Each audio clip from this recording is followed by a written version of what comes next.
And again, another horrible introduction because I don't introduce people well.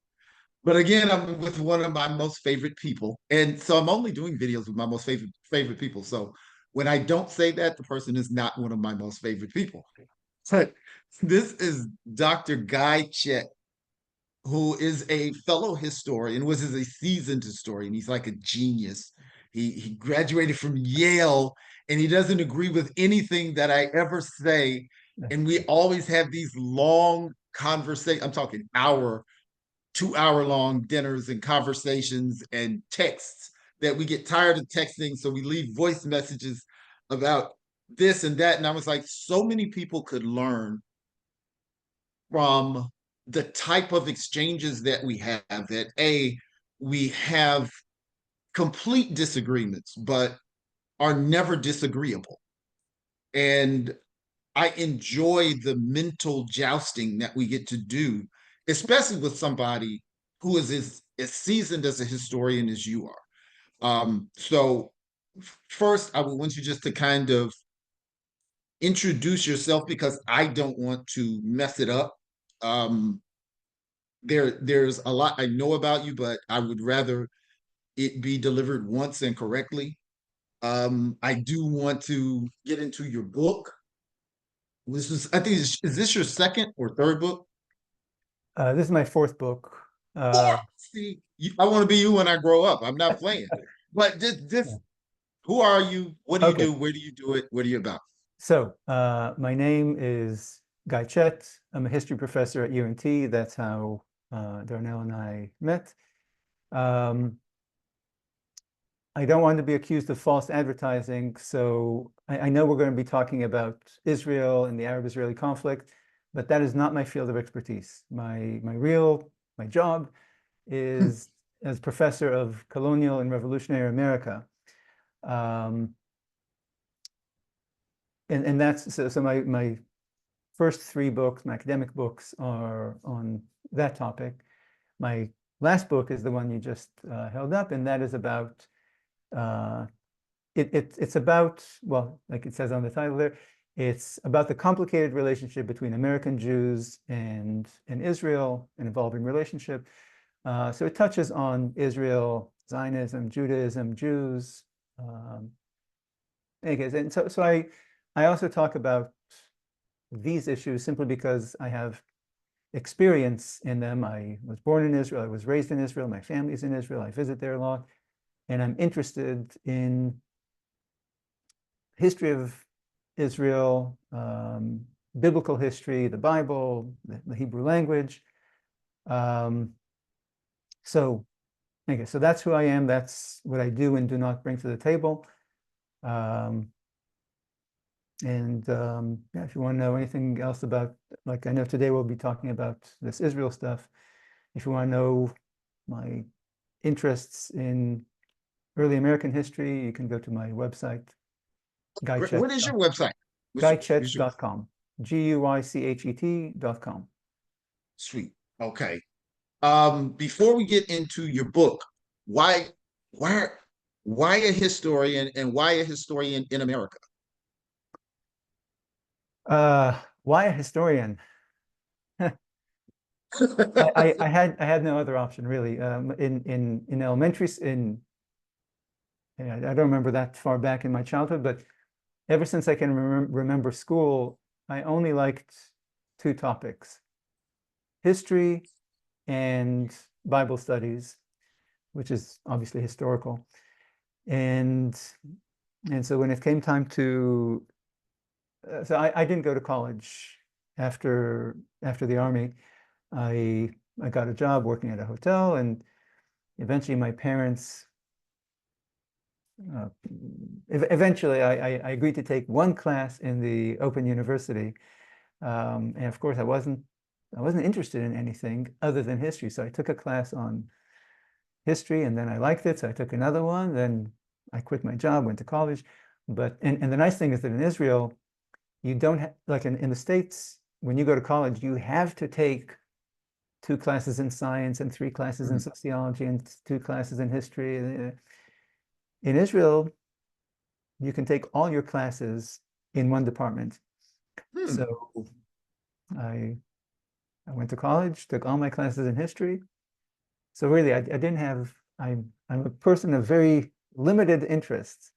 Um, Or uh, concentrated, as we like yeah, to so, say. so It's concentrated. I think when you ask why history, you should ask my parents, about the genetic Oh. makeup I was given at birth. Now, are you from? I mean, because when you came to the United States, you didn't just go like to please let me in university. You went to freaking Yale, man. I mean, so that's like Yeah, unheard of. I mean, for most Americans, that's like, so are you from a well-educated, scholarly family? I am. My father is a professor of biology. Mm, Um, but look, I'm sure it gave me this kind of cultural grounding in in how educated people talk mhm. and interact and what they engage with. Um, but in any case, look, I had good grades in college because I in college I lived a very monkish life. Mm. I really did love it. Like I told you, I didn't want to go to college, and my parents said, just try it, just try it. And they were right. I loved it, and when I went to college, I did nothing else. All in. I had no social life. I just studied, and I really loved it. So I had excellent grades, and so I applied just to my father's one who suggested it. Look, I was already registered to go to graduate school in Israel. And he said, look, you've got good grades, apply to the Ivy League schools in America, because if you're not going to go to the Ivy Leagues, you can go to a good Israeli university, which is roughly equivalent. Give it a shot. And so I applied to 4 schools.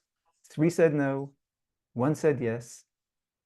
And My question is, who said no if Yale said yes? Those are REIT schools for most people. actually, Yale look, is like that's that's a dream. when I hope you don't have any Ivy League viewers of this channel, but so Harvard said no. So I applied to Harvard, Yale, Princeton, and Columbia. Right. And so when Harvard said no, I said, okay, so Harvard said no, yeah. There are 3 other schools.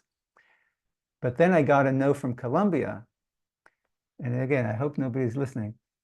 But in my mind, of those 4 schools, Columbia is on the bottom.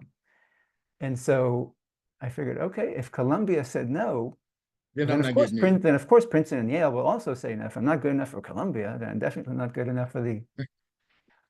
And so I already registered for graduate school at the Hebrew University in Jerusalem, and then sure enough, Princeton did say no, and then Yale said yes. So Well, you weren't I don't know. Look, you can never know the ins and outs of admissions right.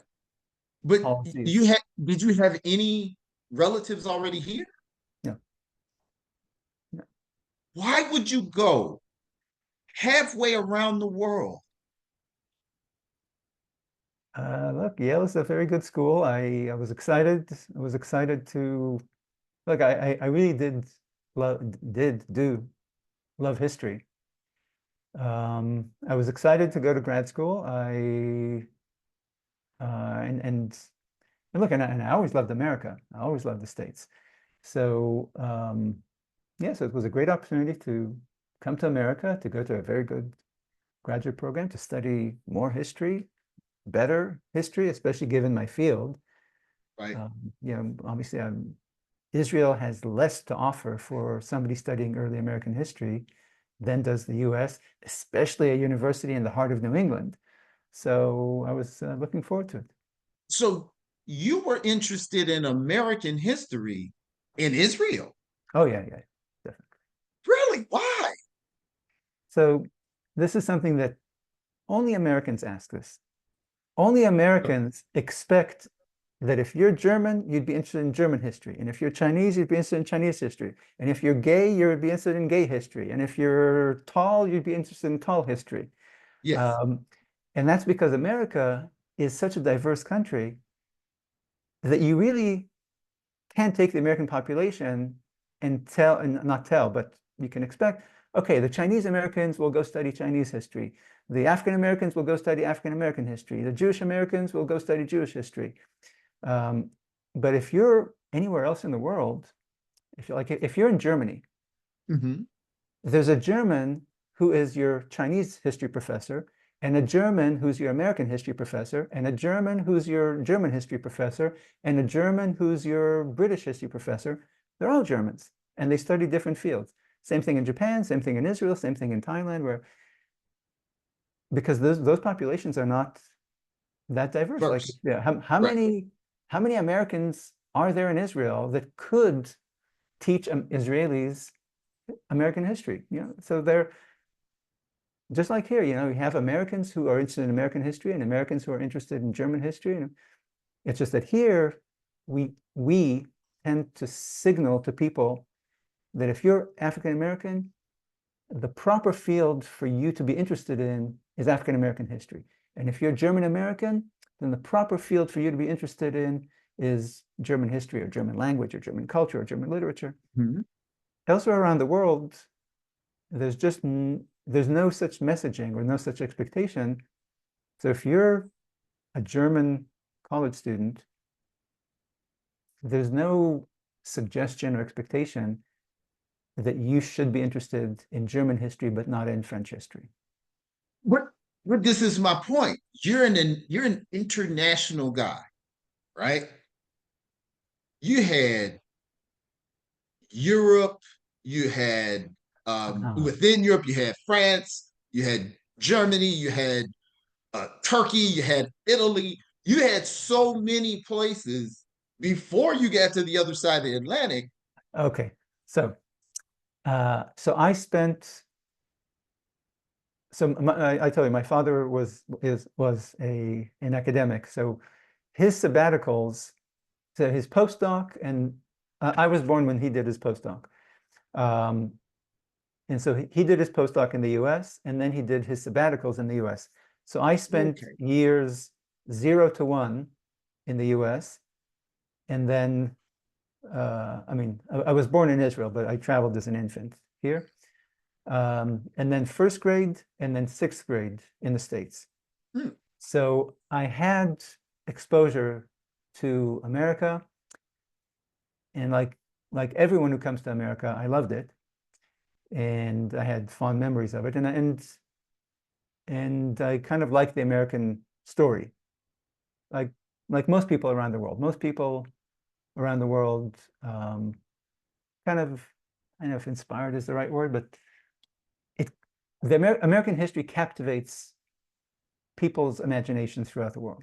Really? So yeah, yeah. So I had this personal affinity because I spent some time in the US and I liked it. And therefore I had a bit more familiarity than my classmates with American history and American sensibilities. Um, so okay, so I had this interest in US history, but US history was not my first choice. My first choice was Roman history.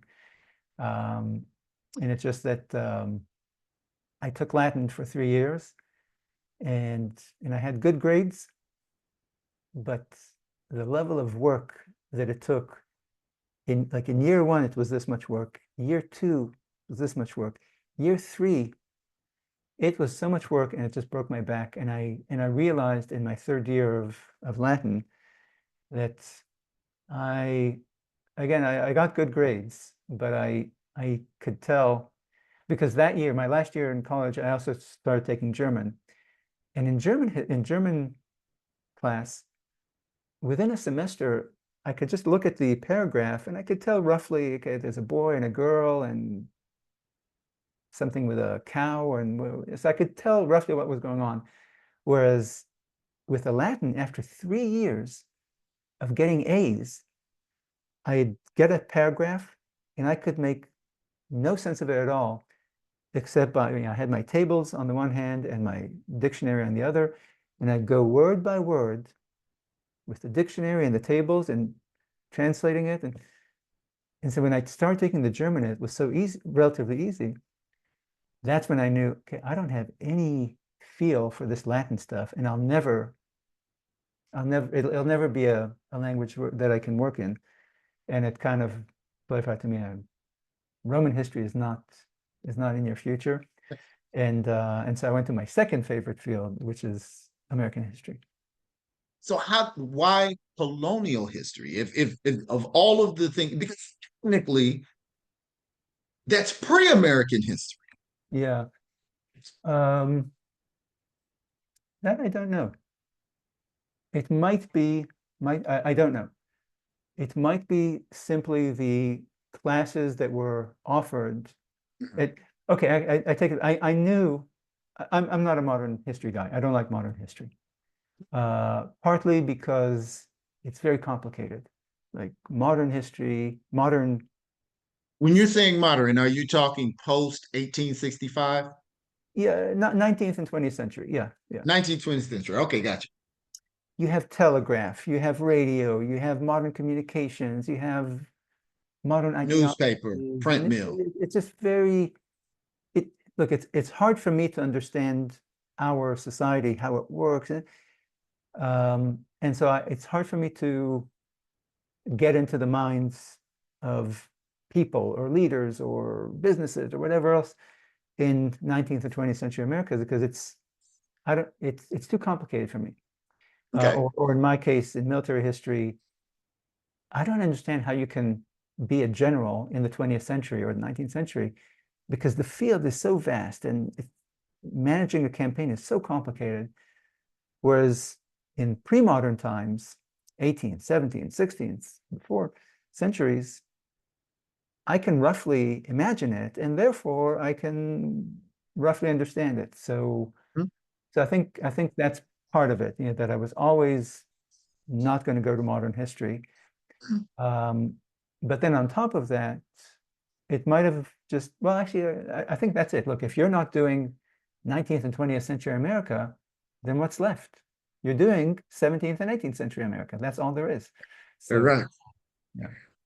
Well, I never thought of it until you just asked, and I guess now I solved it for myself. what I'm saying now this is the cool part. You speak literally all over the world. You have 4 books, and who knows how many articles? Do you even know how many articles you've written? Yeah, I actually I don't write that many articles because um, Because you write books. yeah, I don't like it. But basically, virtually all my most of my articles are leftovers from my books. Things that are left over that didn't go into the book or that it Yeah. didn't get to, like the book has a certain direction. And so if there's some sort of sidetrack, you don't want to put it into the book because the reader needs a path, Stay single path. focused. Yeah. Right. And so these sidetracks sometimes wind up as articles. Okay, so those are most of my work, most of my articles are those kinds of things. They're Good research that you had, but just yeah, didn't align with the. yeah, Okay, now, um, not being a top tier student at a top tier school. you were a top tier student. You were in my class. I know that. Did do after you were graduated, did you go through a period of nothing was good enough to publish and you had to bang through, or were you already cut because of where you were educated? Because right now I am just submitting, getting it back, but people are interested. I'm still a better thinker than I am a writer. So they're like, no, it's not written right, but we love what you're trying to say, but you got to get it, you got Yeah, to get it right. So that's what I'm going through right now. So did that happen with yeah. you, or were you just Look, always a good writer? um, look, I was lucky in the sense that my dissertation, which became my first book, was it wasn't focused in time. but it was focused on a topic, and my advisors in graduate school, again, they weren't like forceful in policing me, but I I got the training or the guidance in grad school, both in my classes and by my advisors with regard to the dissertation, to to stay focused on kind of like, well, you and I talked about this in our class, like a prosecutor addressing a jury. You're not here to tell stories, you're here to prove an argument. And so I think the fact that my dissertation was so focused on following a single argument made it easy for it to, basically, I didn't have to do a lot of work transforming my dissertation to a book, because my advisors helped me, they corralled me It to was stay in book, focused. it was almost in book form. Exactly. Yeah. And so I think that experience then helped me. So that book became a book. Whatever 2 or 3 leftovers became articles. And by that point, writing is a formula, and so because I had success with On the those first one, you projects, just I just rinse, wash, repeated. and repeat. Yeah. And I'm assuming I had success with that dissertation because in my graduate classes, with my research papers, I had that same kind of policing. Formula. So in fact, I remember my first research paper, my first year in grad school, I did not do well because I'm not going to get into this now, but I had a language problem, which I didn't know about. I thought I had good English when I came to the States, but it turns out that it was a sixth grade level English, because I told you I was in the States, my first grade and sixth grade. And then I was in Israel and going high school, college. And in Israel, my English was better than my classmates. And so I always, Oh, yeah, right. because sixth grade English is better than somebody who learns it as a second language. So I always thought that I was an English speaker. In fact, that was my claim to fame in school and in college. If anyone had a problem with English, they came and asked me, what does this word mean? How do you write this? And then I come to the States and I go to these classes, and I was used from college. I was a talker in class, and I tried to talk in my classes in grad school. It was completely embarrassing. I couldn't find the right words, and I was stuttering, and everybody around me was so erudite, and it was a kick It to was the a beast. stomach. Yeah, it was. Mhm. I was really embarrassed by it, and I just, after 2 tries, I just didn't talk for the rest of the Really? year. So I had a problem with English my first year, but also I didn't know, it turns out, I didn't know how to write academically, because I came from college, and in college, you kind of write as long as you Get the point. as long as you can express yourself without major mistakes, and you know the material, you can tell stories and go on these tangents, and it'll be fine, because the professors judge you according to this kind of standard. You're an undergraduate. And so I came to graduate writing like that. Um, and so I got That's B's. great. Yeah, I got B's, which I didn't get B's. I don't remember B's since middle school. Right. I guess it was a big shock to me. It was a very difficult first year. But then my second year of classes, my English was better because I had a year's worth of experience of being in America, and my professors, one professor, his name is Doron Benatar, he took my other professors simply gave me the B's, and they said, ineffective, you don't prove your point. But I didn't understand, like, what do you mean? I wrote all these things, and like I didn't understand what they wanted me to do. And this one professor took the time, the extra 5 minutes, 10 minutes to explain to me, this is how you write an academic paper. You write an introduction. I'm not going to get into this now, but there's a formula. So you do it this way: A, then B, then C, then D, then E, and that's how you're going to write a paper. And so I like paint by numbers. And so I did that, and I got an A. And then in the second year, I just did that, and turns out that that's how you get A's.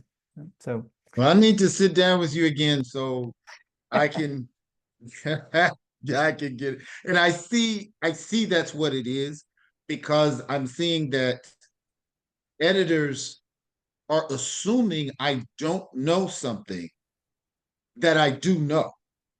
Saying, you need to familiarize yourself with um, the secondary sources of this particular topic. And then they'll send me a book list, and I have the I books. know, The yeah. books are part of my reading list. So I'm going, okay, there is something in my presentation that is looking like I'm assuming, but I'm also trying not to overly cite, but not to get really caught into that. But if there are any people that are in a PhD program or just graduated or trying to publish, this is a very good conversation for you. But here's my question right here, because this is so timely. Your book, My Brother's Keeper: The Complicated Relationship Between American Jews and Israel. Now, there were a whole lot of things even starting the just in the preface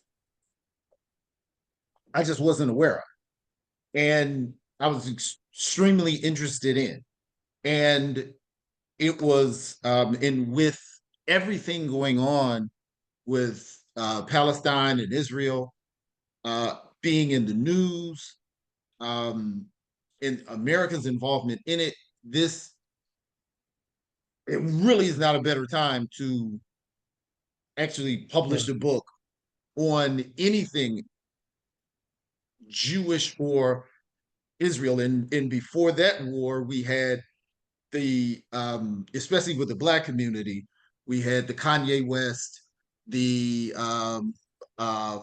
Kyrie Irving, the though she doesn't see herself as part of the Black community, Candace Owens, these debacles between Black people, and famous Black people at that, and accusations of anti-Semitism and fallout from these particular opinions or perspectives. So I found it's one to know somebody who is from Israel gives you at least some qualified perspective to be able to ask questions, because as long as I've been here, and generally as an American, I would say, if I was going to just generalize it, most of us think it's a very old disagreement about land and religion. And that's about the extent that we know. Yeah. And to have somebody to give the ins and outs kind of adds some context to, okay, that's what's going on. And then we're being either educated or miseducated, depending on what our sources are. So to have this book, just even, in the preface where it's talking about monoculture, and the fact that Jewish people are split numerically, primarily between Israel and the United States. I didn't know that. And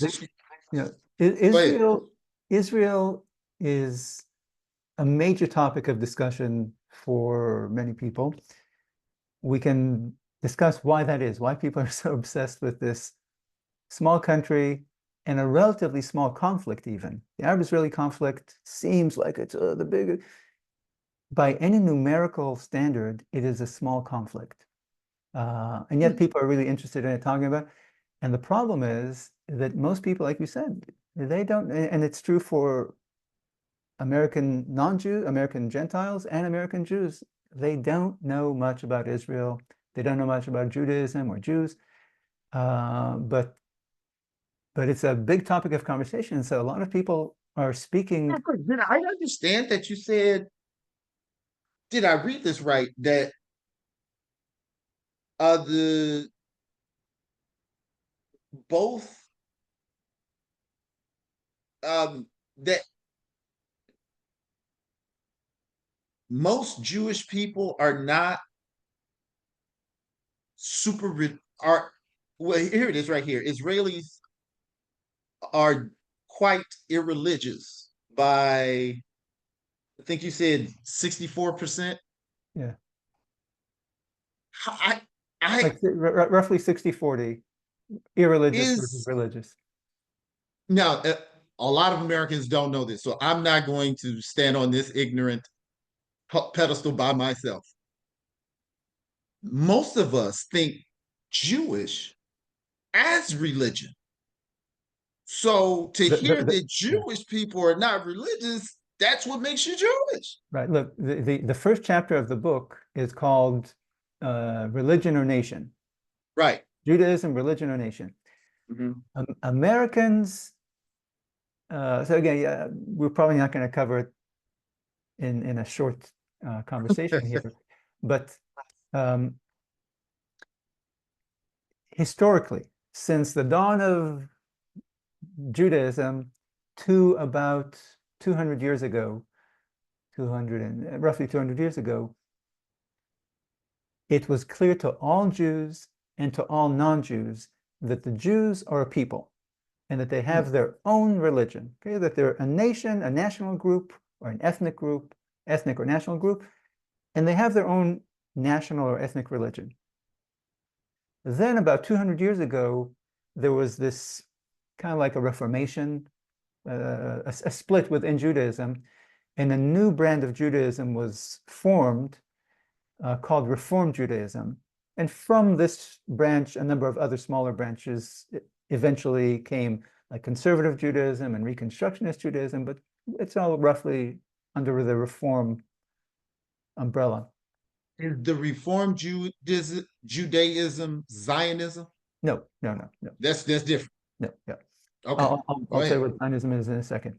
So, Mhm. so Reform Judaism had a brand new conception of what Judaism is, and that is that Judaism is a religion. It's just a religion. And so you can be as German as your neighbor, as your Christian neighbor. It's just that this German is Catholic, this German is Protestant, and this German is Jewish. Okay, that's what Reform Judaism, that was its message and contribution, that you don't have to, but by being Jewish, you're not a foreign element in Germany, in France, in England, in America, in Argentina, and wherever. Okay? But whereas the traditional Judaism, what we now call Orthodox Judaism, it was one package deal. You're a nation and a religion. Look, Americans find it very easy to separate between religion and nationality and ethnicity. They're all, in the old world, these things are much more fused together. And so one of the problems that Americans have looking at the world, not just Israel, anywhere, is that they bring this new world sensibility to the world. And so when they look at Poland or Japan or Thailand or Israel, they think that this connection between ethnicity and nationalism is some sort of a toxic thing. Because in America, American nationalism, American nationhood, the whole definition of it is that it mixes these different ethnicities and different Hmm. religions. So when Americans look at the world and see a nation that combines Polish ethnicity and Polish citizenship and Polish and the Catholic Church, they see it as problematic to have this kind of unity, because in America, to claim that it's only whites or only Protestants for America, that define America, is a kind of, it's a sin. It's some sort of a Right. blasphemy. In any case, so Reform Judaism is a product of this more Western European mentality of separating the religious part from everything else, whereas Orthodox Judaism or the traditional Judaism Keeps it combines together. everything. And so American Jews are very irreligious. American Jews are the least religious group in America, sociological group in America. Like the highest Wow. degree of atheism is within the Jewish community in America. And American and Jews in Israel are also irreligious, not as much as in America, but still quite irreligious, but They subscribe to the larger identity, though. exactly. Yeah. Again, Judaism as an ethnicity, Judaism as a nationality, then fine, you don't have to be religious. Yeah, but you're still Jewish. Your culture Now is here, Jewish, language is Jewish, the now holiday. this is where you threw me. Both are Jewish, meaning American and Israel. Both see the other with a sense of solidarity, which is very true. I've seen that. Both are increasingly cognizant of the consequential differences between them in values, culture, as aesthetics, circumstances, and interests. Consequential differences. What are the consequential differences that? Because it says like not only are they different, but there's a repercussion because of these Right. differences. I didn't realize that that dynamic existed because of the solidarity and the subscription to this group. What are the consequences in that? Yeah, the consequences have to do with this sense of estrangement, that this recognition that you're not like us. American Jews looking at Israeli Jews and recognize you're not like us. And Israeli Jews looking at American Jews, you're not like us. For example, look, American Jews are very left-wing. Okay, other than African Americans, American Jews are the most devoted population to the Democratic Party in America. I think the black vote for the Democrats is something like 92% or so traditionally, and among Jews it's about 75 to 85%. So American Jews are very much on the left. Israeli Jews are very much on the right. American Jews are again much more secular than Israeli Jews, although Israeli Jews, again, Israeli Jews, let's say 60% of them are secular. American Jews, probably 85% of them are secular. So again, a difference there. American Jews are, again, 95% of them are of European extraction. Israeli Jews, about 40, 42, 43% are of European extraction. The others are from North African and Middle Eastern extraction. And you said that was as recent as that influx of European Jews in Israel was as recent as the fall of Russia? No. When the Soviet Union fell, there was a wave of about 1 million Jews from Russia that fled or was allowed to leave for Israel. But your Jews who came to Israel from Europe started coming at around 1880 in kind of waves, some before the Holocaust, some after the Holocaust. And the last big wave was in the early 90s when the Soviet Union fell. Okay. The Jews from the Muslim world, basically from Right. the Middle East and North Middle Africa East and Africa. and Iran, they came roughly, again, I'm overgeneralizing, they came in one fell swoop in 1948, 49, 50, because they were kicked out of the Muslim countries that they were living in. as part of the formation of the State of Israel. So after Okay. World War II, the State of Israel started, basically the British, for their reasons, left British Palestine, this chunk of land that they administered as part of the British Empire. And as part of that, there was this wave of anti-Semitic pogroms, kind of violent attacks on Jews in the Arab and Muslim world. And so there was this mass expulsion of Jews from the Arab world, and they came, almost 100% of them came to Israel. And so those are the two parts of the Israeli population: Jews who came from Europe over time, and then Jews who came from the Muslim world in one big wave. Okay. And Oh, so sorry. So the consequence. So the yes. consequences are with regard to two things. First of all, interest in one another. Israeli Jews now know very little and care very little about the circumstances and values and experiences of American Jews. And American Jews know very little and care very little about the circumstances and sensibilities of Israeli Jews. So that's one circumstance, that there's this, within that solidarity, there's a bit more of it's being undermined. Wow. And the second consequence is support for Israel. Because support for Israel among American Jews was not always. In the book, I go into it, how early on, a Jewish state was a real problem for Reform Jews. And so Reform Judaism, I need to clarify, American Judaism is overwhelmingly Reform. Right? 90% of American Jews are Reform or one of its smaller tributaries. Right. Whereas in Israel, 95% of the population is Orthodox.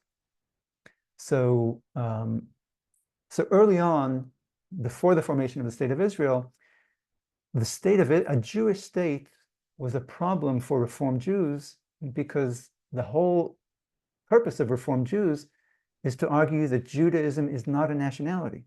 It's just a religion. But after the formation of the State of Israel, during Israel's War of Independence against 5 Arab armies around it, there was this wave of this embrace. Nationalism. Yeah, this embrace of this little Jewish state. Well, actually, for your audience, yes, yeah, the map. Let me share the map of the region so people can see what we're talking about.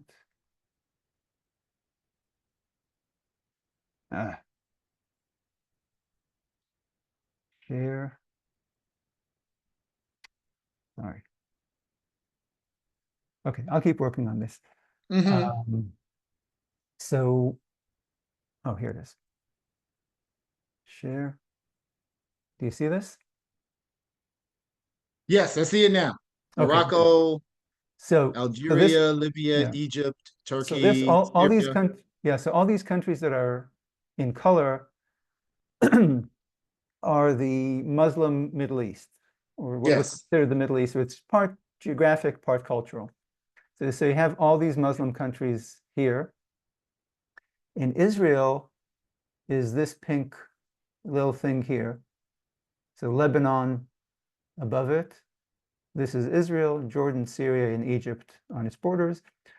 And this is a close-up map of just Israel. So this pink thing here is closed up here. So here you have the State of Israel. This is what people call the West Bank. This is what people call the Gaza Strip, and then Gotcha. a neighboring country. So the pink area is what is considered Palestine? Well, what people who don't recognize Israel would call Palestine, what people who do recognize call Israel. Yeah, so it's the geographic, let's call it the Holy Land. Okay, that's okay. So it's okay. All right. Now, and that leads us to many sources of American confusion. Please keep this Yeah. map up because this helps a lot. Okay. So basically, with the consequences. So during Israel's early years, when it was when it was under danger of annihilation by Arab armies, American Jews really embraced it. And so there's this kind of duality among American Jews that on the one hand, they have this religious understanding of Judaism as just a religion. And on the other hand, they support a Jewish state, but that's this solidarity. And in the last 30 or 40 years, one of the consequences of this recognition of the differences between us and you, us American Jews versus Israeli Jews, or vice versa, is that the solidarity has been undermined and that American Jews are increasingly, they're still very supportive of Israel, but it's increasingly qualified. And you can see this difference in the sense that American Jews still support Israel tremendously financially with charitable contributions. But in the public arena, on the street, in the halls of government, on the university campuses, the support is more muted. Okay, and you can see this when you compare American Jewish support for Israel to American Christian support for Israel. American evangelicals, they support Israel without any reservations, full-throatedly, in politics, in the street, in demonstrations, whatever else. But they don't support it as much financially. And so the difference is that American Christians, their support for Israel is happening in public. It's in public. You know, they don't have any reservations about it. Whereas American Jews, their contribution is in private. When you're in front of your computer screen and you're clicking support with a charitable donation or in some sort of charity event, but it's not on TV. And so it's now to the uneducated eye, it appears that if I were to say Dr. Mark Lamont Hill is a scholar of the region. He speaks the language. He spent many years there. He's done archaeological projects there. And he's saying in America, being an American, he sees this having identifying marks of genocide, what's going on in the conflict. And the barrage and protection and communication of him being an anti-Semite, and all of these different things because of his criticism of the conflict, it appears that it's American Jews that are really coming to the defense of not just him. Same thing happened with Candace Owens, who I'm not a fan of at all. Now, I'm a huge fan of Dr. Mark Lamont Hill. Candace Owens, I'm not a fan of hers at all, but it still seemed to be that American Jewish defense that really shut down somebody who was a pillar in their political uses here. So American Jewish defense of Israel, you mean? Not of yes, well, yeah. yes. When those people in with large platforms made a criticism, though Candace Owens is not a scholar, Dr. Mark Lamont Hill is. They were met with yeah, but look, you're right that they're faced with with Jewish celebrities. They're anti-Israel celebrities, and they're criticized by pro-Israel celebrities, Jewish and non-Jewish. But when I'm talking about support for Israel from the Jewish community, I mean the kind of, look, when you look at, let's say, Arab support in America, Arab support for the Palestinians. Where do you see Right. it? It's not some celebrity necessarily. You see it Right. on the streets, Right. massive numbers, and you see it on the internet and on Facebook, just normal people bombarding Facebook accounts and discussion boards and arguing their case. That is Yeah. not happening with the Jewish community. The Jewish community is not marching in the street. Ever since October 7th, there was one big Jewish demonstration, like, I know, a month or so after that massacre. But other than that, there's, again, Jews are supporting Israel in private by sending donations to Israeli causes, but you don't see them. Look, there's an equal number of Arabs and Jews in America, roughly. I'm sorry, Okay. Muslims and Jews. Okay. No, sorry, Arabs and Jews. You see on the streets and online the Arab support for the Arab side in this conflict. On the Jewish side, you don't see it. You see it with celebrities. You see it in podcasts and whatever else. When Alan Dershowitz or Ben Shapiro comes and criticizes Well, Malcolm Harvard, X. I mean, Harvard University, Columbia University, when they, um, big things happened. You know what I mean? Right. But again, The president of Harvard. that's a great example. Who took the lead in the fight against Claudine Gay? It was not a Jew. It was Elise Stefanik. It was a Christian who did it, again, the kind of public leadership. Okay, so yes, Ben Shapiro will go and attack Mark Lamont Hill, and but these are celebrity fights. You don't see a symmetry between the Arab streets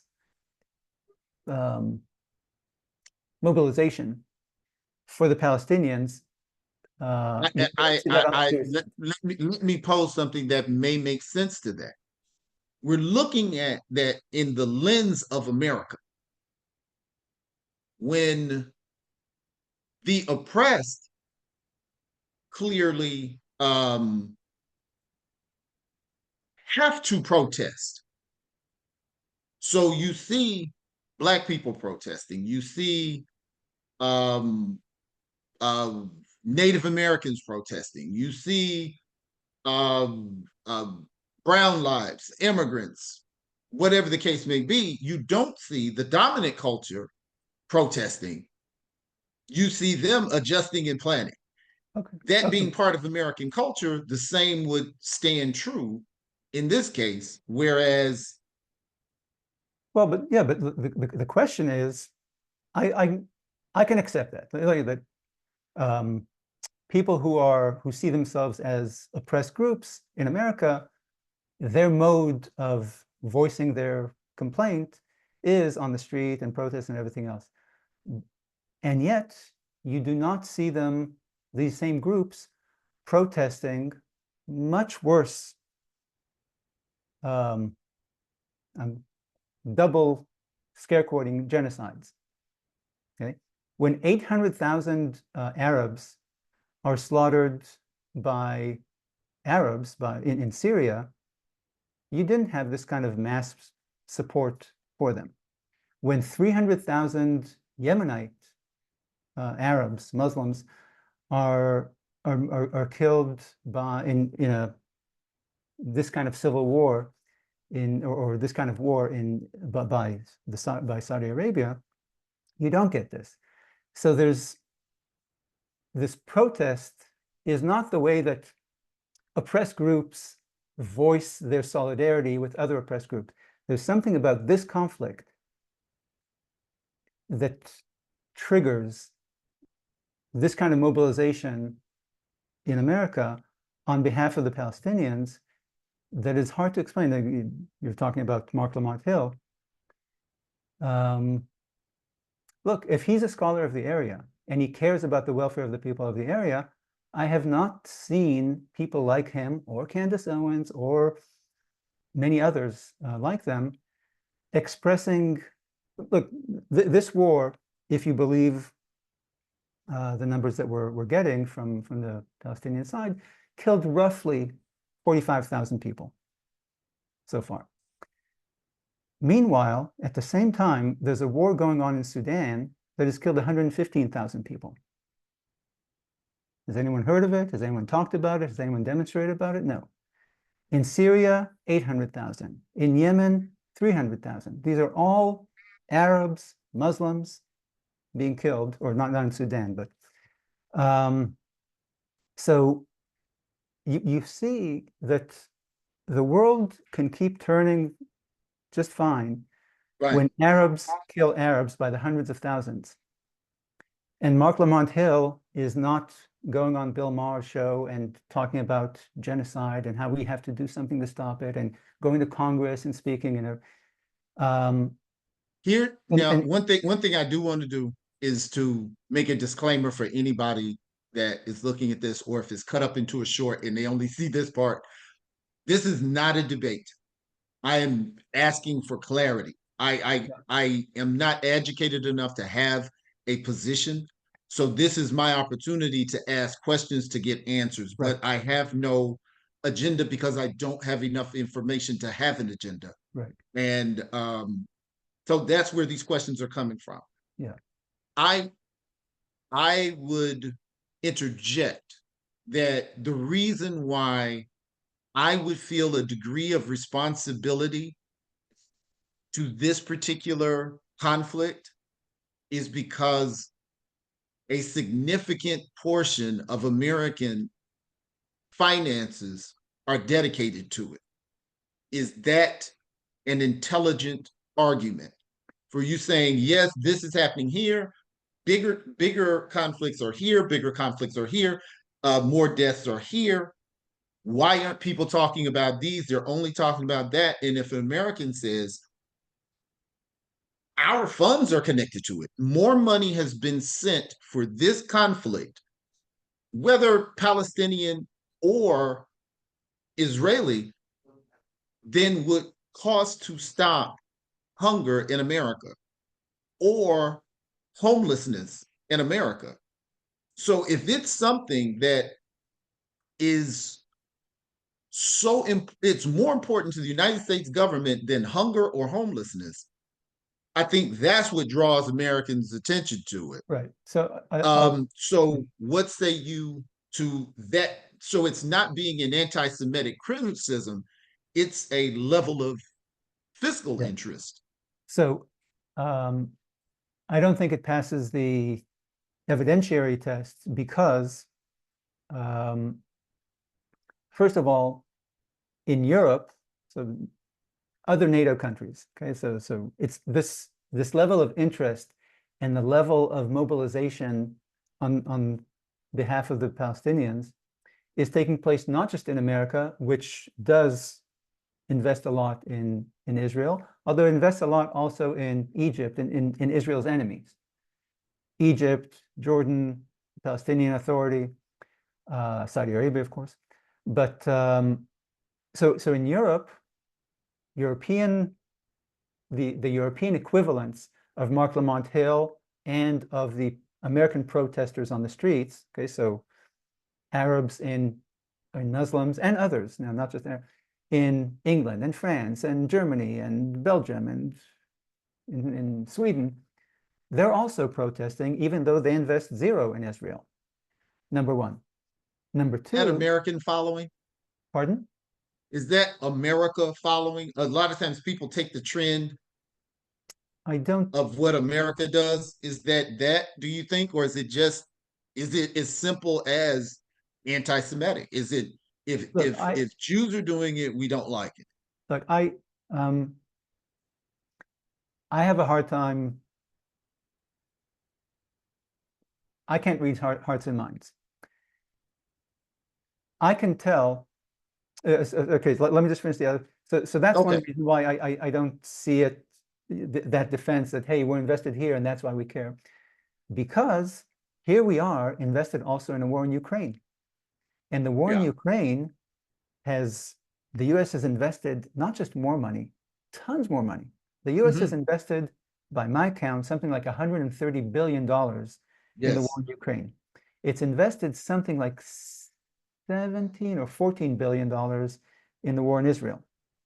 Mhm. So you would think that the Marc Lamont Hills and the demonstrators would be on the street as much about the war in Ukraine, whatever direction it's taking, but it's not. It's not as much in the news. I think It's it's not as much different. in the street. I think for whatever reason, the propaganda, and I use that term loosely, has appealed to Americans as to where, yes, we need to support these oppressed. It at very least makes, number one, you got the whole Cold War history, and then we're on the side of the oppressed nation. So, but yes, there was a Yeah. lot of criticism about that much money leaving, especially the things that Oh, could be yeah, no, fixed no, here.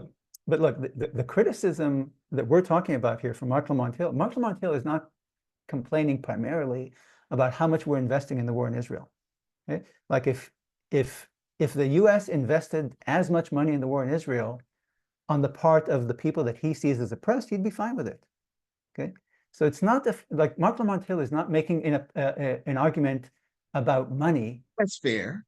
I Pardon? don't know if I'd be, from what I know of Mark Lamont Hill, and this is just what I know. I do not Okay. know him personally. I need to clarify. I don't know much. I'm exposed to him a little bit. Yeah, I'm yeah, using Marc Lamont Hill as a yeah. The catch-all broad, phrase broad, broad. for I'm people like saying, him, is what I mean. yeah, I'm thinking as a humanitarian, because we're involved in this war, either by politics, it's definitely going to have a factor in who the next president is going to have a factor in a lot of political things here because we are financially invested in it in a big way. Not as much as Ukraine, I understand, Yeah. but But look, um, actually, that's a good point. The war in Ukraine can go this way or this way, and you and I think would agree it's not going to change the direction of the election, for example. no, Okay? no. It's a much bigger war. The death toll is now something like 1 million, a lot bigger I, than I think Americans see us on the right side of it. And I right. think that's why it's not having the Well, political blowback. And I well, think, but go ahead. that's it. That's a great point. Americans think that the U.S. is is on the right side of the conflict in Ukraine, and Americans think that the U.S. is on the right side of the conflict in Israel, because Okay. 80% of Americans support Israel in this conflict. Okay. So, according to public polling, that's been consistent since for the past year and before Okay. the October 7th as well. Um, so, um, so in both cases, the American public, broadly speaking, sides with the country that the United States officially supports. Right.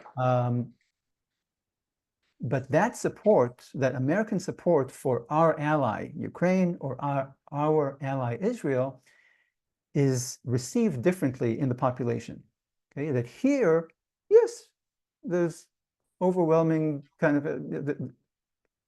even people who oppose the war, the war spending in Ukraine, accept that the Ukrainians are on the right side, that we support the Ukrainians. We just don't want to pay the money. It's none of our business. But as a moral principle, we support them. With Israel, again, now I'm a bit self-conscious about saying Marc Lamont Hill because I'm not talking about him specifically, but people who advocate I like understand. I understand. so the Marc Lamont Hills have a real problem with American support, not because they're penny pinching, not because like, hey, the $16 million should have been spent helping the poor. Mhm. His argument is not financial. His argument is moral. So Yes. backing the wrong Yes. side. The right side is not Israel, but it's the Palestinians. So that's it. And so the reason why I'm Can I it be? Can it be? Now, I'm going to give you my personal view as a very uneducated person with a history of Blackness in America. If there is, the United Nations has a definition of what they consider genocide to be. I experienced, I had the pleasure of experience a lot of years with different Native American tribes in the northwestern part of the country. So when I hear genocide, that is very sensitive to me because I was educated by many Native American leaders on the effects of genocide. So when you hear that, something is going on that is meeting that. Now, I don't know what the totals are or the strategies are in the different conflicts that you brought up that are around those in the Arab conflicts. Arab on Arab, yeah. But where the sensitivity is coming up, these are the people that also, because I'm talking about the educated Black community that are hearing, um, you know, just a torturous injustice. Uh, I don't know how many Israeli people have been lost in the war in any lives, in my opinion, as a humanitarian. I think that at this point in civilization, we should be able to talk stuff out. We should, because too many times the people that are dying are not the people that's the ones disagreeing.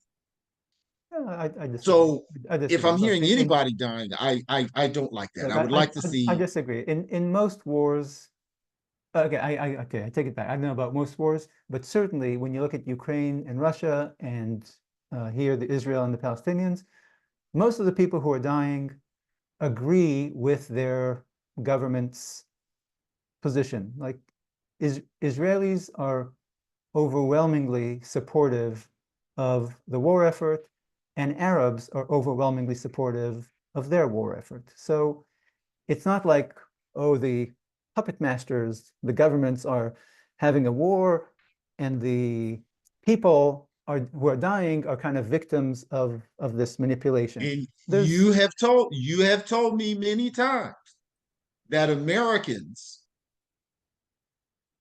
overlay their view of the world on other cultures, and that may be perhaps something that I'm doing here yeah. because that has historically been the reality in American conflicts. I disagree about it in American conflicts as well. I don't but we're not going to talk about this.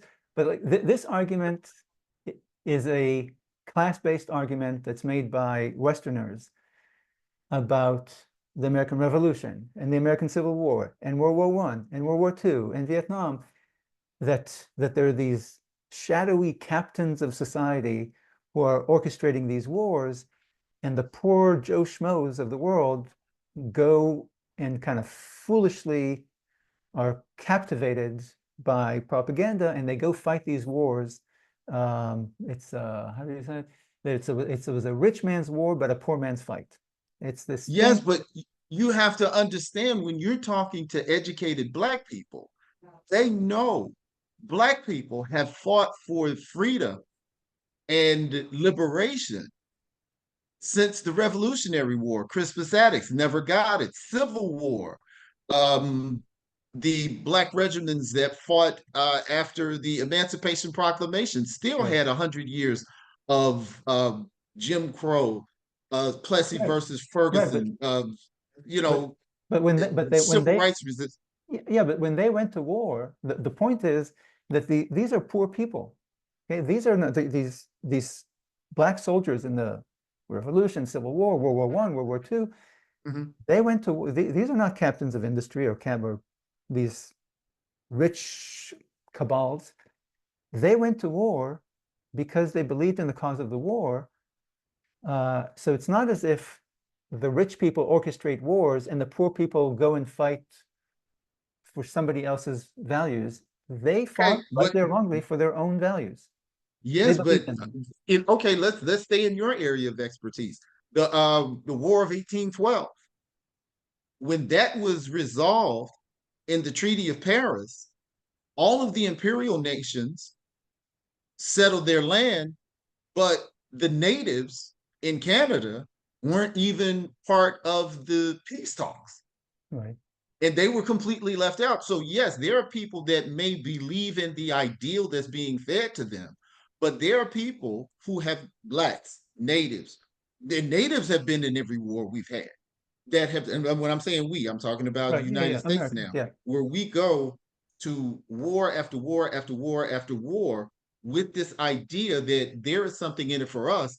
And it's really puppet masters, just like in the 1812, who really end up on the peace talks being Yeah. given Haiti and Okay. But I would take out, look, um, the difference between blacks and Indians is a good one in the sense that Black Americans have always been part of American society. Right? Their okay. orientation is inside the society. American Indians have always been, definitely back then, outside the society. They were treated like Black citizens were American citizens. Native Americans in these negotiations were um, foreign foreign entities. They were like uh, the Iroquois in these treaties. The Iroquois were not treated as part of New York State. They were a separate government, and so the situation that they faced was as one of the uh, signatories on these treaties, and of course they were on the loose. They got the short end of the stick, but it's not like American citizens who, after the war, remained as an underclass, like for example, African Americans were. So, See, so that that's where you're broadly right, but specifically wrong. Black people, at least Native Americans, were considered people. Up until 1865, Black people weren't people. no, that's not true. They were subhuman. No, that's not true. Per the That, United States Constitution. no, that's not true. 3/5 rule. That's in writing. That's not in That's that is a misreading. Look, African Americans. okay. We can argue about the reading, but we can't argue about the writing. Then further, No, no, no, no. Black people were I'm not arguing about. citizens Yeah, no, they're not citizens. I get it. until 1965. Yeah, but look, no, actually, no, that's not true. They were citizens in 1865. They were second-class citizens and everything else, but they were definitely citizens. Okay. But So what I'm saying is, let me just go okay, go ahead. to the 3/5 quarter. Again, we've gone far away from the Middle East, but We're way from the Middle East. I get. So But look, let's pull it yeah. back. Let's pull it back. Let's pull it back. Let's pull it All back. right. Here's the deal. When I asked about Palestine, and you said the area that is shaded pink or purple or whatever color that is, you said that's what uneducated people who don't understand the mapping of Oh, Israel call Palestine. no, no, no, no. I didn't say the word uneducated. I'm sorry. I said people who have a problem with the state of Israel call this area Palestine. People Okay. who don't have a problem with the state of Israel call this area Israel. That's what I said. It's just a political. That's why I suggested if you want to refer to the geographic region, a term that is not loaded would be the Holy Land, because Holy Land. it's Holy So Land. Yeah. for people who don't know, why is the word Palestine loaded? Because I thought it was really a place. So the word Palestine was born when 2,000 years ago, when there was a Jewish state in the Holy in this area, in this pink land, for about 1,000 years, from King David to roughly the time of Julius Caesar. or of Augustus Caesar. And again, on and off, they were conquered, they regained their independence, but roughly for 1,000 years, there was a Jewish state there.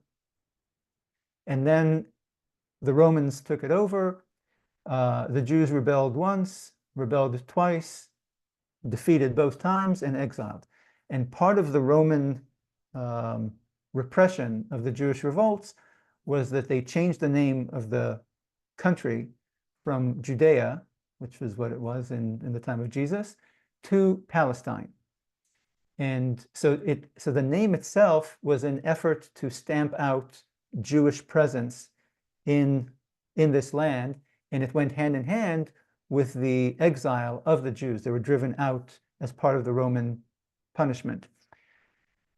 Now, after this, after the Roman period, this area came to be governed by the Muslim. It was part of the Muslim area. It was not known as Palestine. The word Palestine kind of disappeared from usage throughout the period, throughout the 1500 or 1600 years that it was under Muslim or later Ottoman rule. And then when the British took it over again in World War I, the British conquered it from the Ottomans. And in Anglo-American usage, this part, the Holy Land, was referred to either as the Holy Land or as Palestine because of their study of Roman history. Okay, so from the time of the Jewish exile, of the Roman stamping out of those rebellions, it was no longer known as Judea in the Roman Empire, but as Palestine. So it's kind of like Palestine is kind of like what you would call the slave name of Judea or of Israel. Okay, so it's the word So that was given. like Egypt and Kemet, the African Right, name right. is Kemet. And Okay, so I'm tracking you. All and the right, all right. Greek name So is that Egypt. is why when we hear people debating the topic, that you'll have some Israeli people saying Palestine does not exist. Right. Yeah. Now, see, this is why I'm lost. Like as a professor, I had students that they'll say I'm from Palestine. So I'm thinking, okay, if you're from Palestine, it's obviously a place. But I never understood. I never heard. Ooh. Every time I heard an Israeli person say Wait, there is no such thing as Palestine. Darnell, my battery is running low. Let me go and get my power cord so we can go on. I didn't realize we'll be on Okay. like phone. Mm.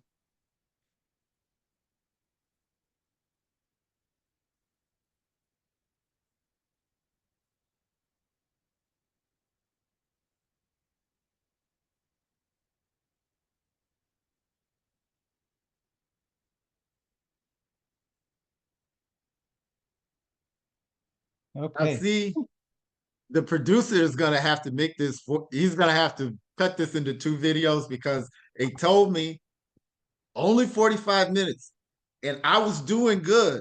And then you started talking about American history I know. and we lost it. Yeah, and also we wasted a lot of time on my personal history with college and No, such. we have to have that because you're a very interesting guy. That's super cool. But that's something that Yeah, so basically what when they tell you Palestine doesn't exist, it's not that they don't think that this piece of land exists, or what they talk about. Look, with the way you talked about it here is the war between Israel and Palestine. In Palestine, there's no such country named Palestine. If you look at there's no such political entity. It's an aspiration that they have to create a country that will be called Palestine. And so which basically would be when they say the two-state solution, that's what it would be if that were to happen. if their hope, their belief is that the Jews are colonizers and thieves and occupiers, and that they don't belong there, and that this whole, can you see my cursor? Yeah, I'm looking. They think this whole thing The blue, the red, the green is all Arab and should be a state called Palestine. Uh, that, Oh, that's so that's no what they want. Israel at all? No Israel at all. Yes. Okay. The two-state solution is this compromise that, hey, the Jews will have their state called Israel, the Palestinians will have their state called Palestine, and they'll live side by side. But you will not find, there's a reason why some version of the two-state solution was offered now 5 times since 1930 something to about 10 years ago, 15 years ago. Every time it was rejected by the Palestinian side. And that's because the Palestinian people, they just think that the Jews are not from here. The Jews are colonists and thieves, invaders, crusaders, and they should go back to where they came from. They don't belong here. This is Arab land. What you have here are two peoples, both of whom insist that they are indigenous to this land. The Jews believe that this is their home. Okay? That they are the indigenous. I'm sorry, the landscapers are out here. Can you hear it? Or is it okay? Okay, good. So the Jews in Israel believe that they are the indigenous population of this land. The Arabs in Israel believe that they're the indigenous people of this land. And so the solution is either that you get out of here and this will be my land, or that I will get out of here and this will be your land, or that we'll divide it up somehow in some sort, according to some sort of formula, and we'll live side by side. Or the fourth solution is that we'll all live in one state in some sort of harmony. So those are the four solutions. A full state for me, a full state for you, a full state for all of us together in some sort of living together, or a two-state solution. And historically, the two-state solution failed. Every time it was offered, the Jews accepted it, and every time the Palestinians or the Arabs rejected it. And I'm not saying this to show you that the Jews are good and the Palestinians are bad, but to show you that the Jews recognize that you have this anomalous situation in that you have two proprietors who insist sincerely, this is my home. And so since the Jews recognize that there are two claimants to this house, that okay, we can either you kill me or I kill you, or let's divide the house. Whereas the Palestinians, they do not recognize that these are two legitimate claims to indigeneity. They think that we, the Arabs, are indigenous. And you, the Jews, get out of here. You're not from here. You're colonialists. And I think going back to Mark Lamont Hill, I think that's the issue. The issue with the protests against Israel in this particular war are not really about this particular war, because like I said, there are wars going on right now in the same part of the world, in the Middle East, in Syria and Yemen and Sudan, that are far more violent, far greater death toll, and it's not creating this kind of buzz. And moreover, the people who are protesting against the state of Israel today protested against the state of Israel before October 7th. And Mark Lamont Hill spoke, everything he's saying now about Israel, he said before October 7th too, because these people think that Israel is an illegitimate country in the sense that it invaded Arab land and established a European state. It's a European colonial project. That's the problem that they have with the state of Israel. Which brings us as to why this was so timely, because you're pointing out what we're seeing in our minds as Jewish in America is not what's Jewish there. Right. So we're seeing this white occupation, we're seeing Europeans and Native Americans, Right. as opposed to indigenous people of this region having it's not about color, Right. it's not the American template laid over this part of the world. Right. Look, Americans and Americans are not unique in this respect. Every people, when they look beyond their borders to try to make sense of what's happening in Australia, what's happening in Thailand, what's happening, all you can do is take things that you know from your own society and project them on to this foreign society that you know nothing about. And so, okay, so I guess this conflict, if I'm trying to make sense of this conflict, it's kind of like the conflict that I'm having with my neighbor, or kind of like the conflict that whites are having with black, or kind of like the conflicts that cowboys had with Indians. Or, that's how you make sense of the world, by taking things that you're familiar with and mapping them onto things that are new to you. So Okay. Americans look at the world. Hmm. For our last minute, what is the biggest take? What are Gentiles and Jews alike to take from My Brother's Keeper, the complicated relationship between American Jews and Israel, which I also find it astonishing that you found someone else named Guy to write your book with. I Yeah, was like, what? yeah. That's Well, like he was also born in Israel. It's not a common name in Israel, but it's not uncommon. So okay. it's kind of like Bertrand, or I don't know. So it's like a name that's not common, but it's more common. It's like Kevin. Yeah.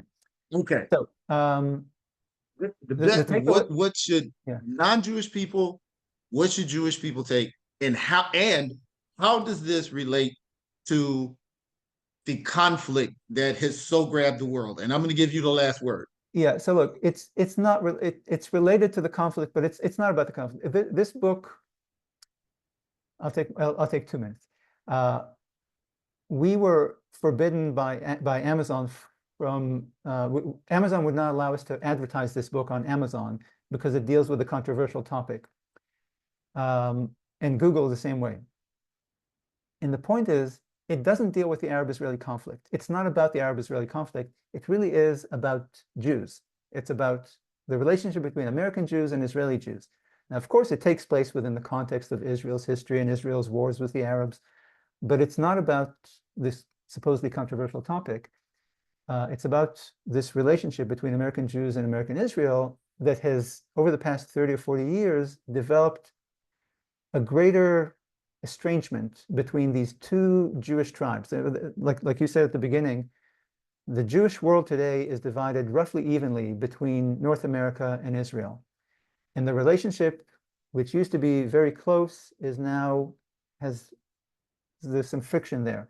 And so it's about this friction, and it explains cultural and sociological and political and all sorts of the different facets of this friction. And we wrote this for two audiences in America. American Jews who know very little about the other brand of Judaism, which is the mainstream brand of Judaism, which is Orthodox Judaism.